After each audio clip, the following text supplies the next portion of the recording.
송은재TV 시작합니다. 국민의힘의 이준석 대표가 어제 오후에 자신의 페이스북에 그렇다면 여기까지입니다 라는 글만 남겨두고 사실상 잠적을 해서 기자들의 전화통화도 되지 않고 당직자들의 전화통화도 되지 않고 오늘 자신이 왜 이런 말을 했는지 뜻을 밝히겠다, 그 배경을 밝히겠다 라는 말만 남겨서 이준석 대표가 앞으로 어떤 행동을 취할지에 관심이 쏠리고 있습니다. 이준석 대표와 윤석열 후보의 관계 상당히 위험하다, 더 이상 이대로 가기는 힘들겠다라는 느낌이 듭니다. 출발은 김종인 전 위원장 영입 문제, 선대위를 꾸리는 문제부터 출발을 했는데 이준석 대표가 계속해서 각종 방송이나 행사에서 윤석열 후보에 대해서 나쁜 이야기, 윤석열 후보를 공격하는 얘기를 계속하고 있습니다. 정치 초보라는 이야기에서부터 김종인 전 위원장을 다시 영입하려면 이제 웃돈을 얹어줘야 할 것이다, 정권을 줘야 할 것이다 이런 얘기를 하고 윤석열 후보 주변의 중진 의원들을 향해서 공작 정치를 하고 있다 이렇게 공격도 하고 윤석열 후보가 대전을 2박 3일간 방문하는 것과 관련해서 자신은 연락을 받지도 못했다. 당대표도 함께 그 행사에 참석한다라고 했는데 자신은 언론에 나기까지 그 연락조차 받지 못했다. 이준석 패싱.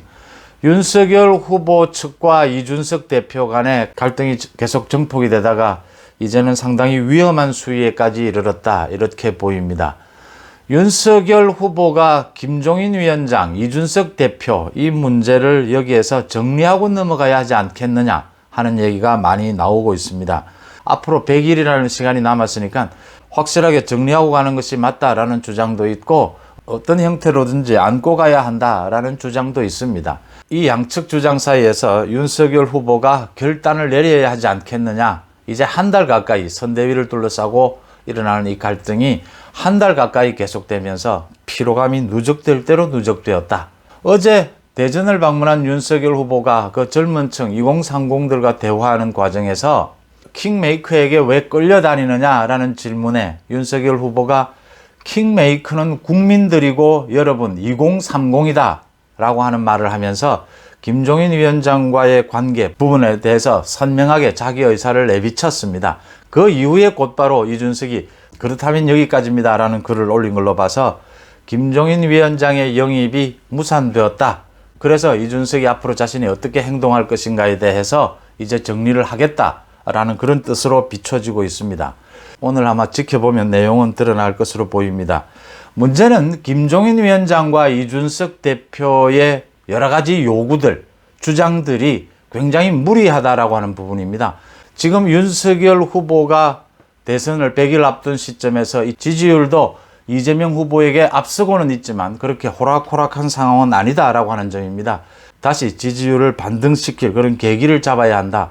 이재명 후보가 가족 살인 부분이라든지 이런 여러 가지 자질 문제가 드러나는 이 시점에 확실하게 지지율 반등을 노려야 한다. 이런 얘기도 나오는 만큼 김종인과 이준석에 대해서 이 부분에 있어서 정리를 하고 넘어가야 된다라는 부분입니다. 김종인과 이준석을 여기에서 정리한다면 그러면 어떻게 정리하는 것이 가장 현실적이고 가장 후유증을 남기지 않는 방법인가? 이제 이게 문제가 되는 겁니다.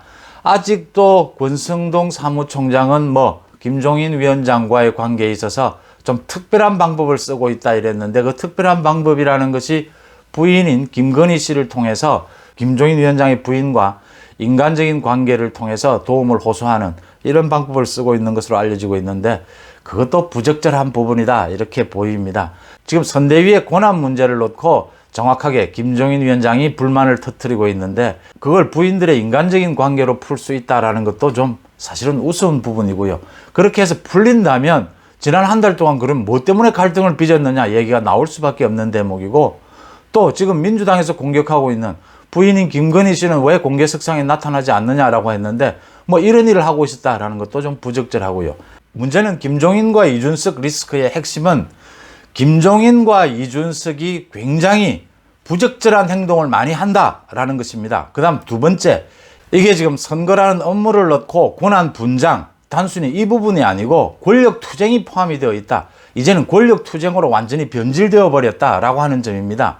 그 다음 셋째는 정리를 하긴 해야 하는데 현실적으로 가능한 정리할 수 있는 방법이 무엇이냐라고 하는 부분입니다.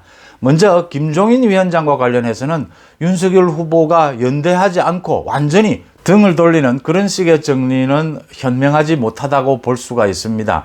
김종인 위원장이 바깥에서 윤석열 후보를 돕도록 하는 정도의 선에서 마무리를 하는 것이 좋다라고 보입니다.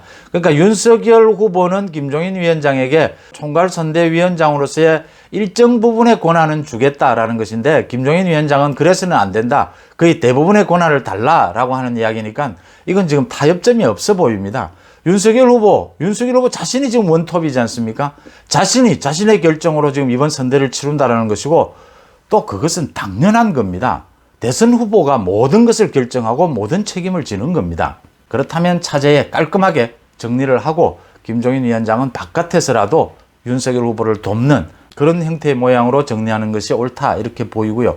문제는 이준석 대표입니다. 김종인 위원장은 뭐 어떤 직함도 없으니까 간단하게 해결될 수 있습니다. 이준석 대표는 대표라는 직함이 있습니다.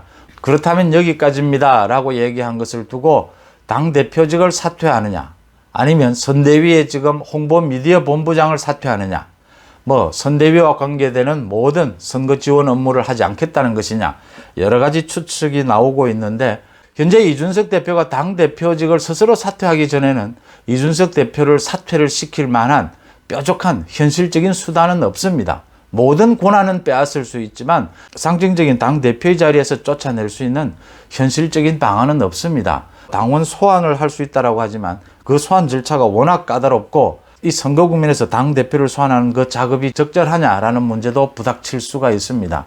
윤석열 후보가 결단을 내리지 않을 수 없습니다.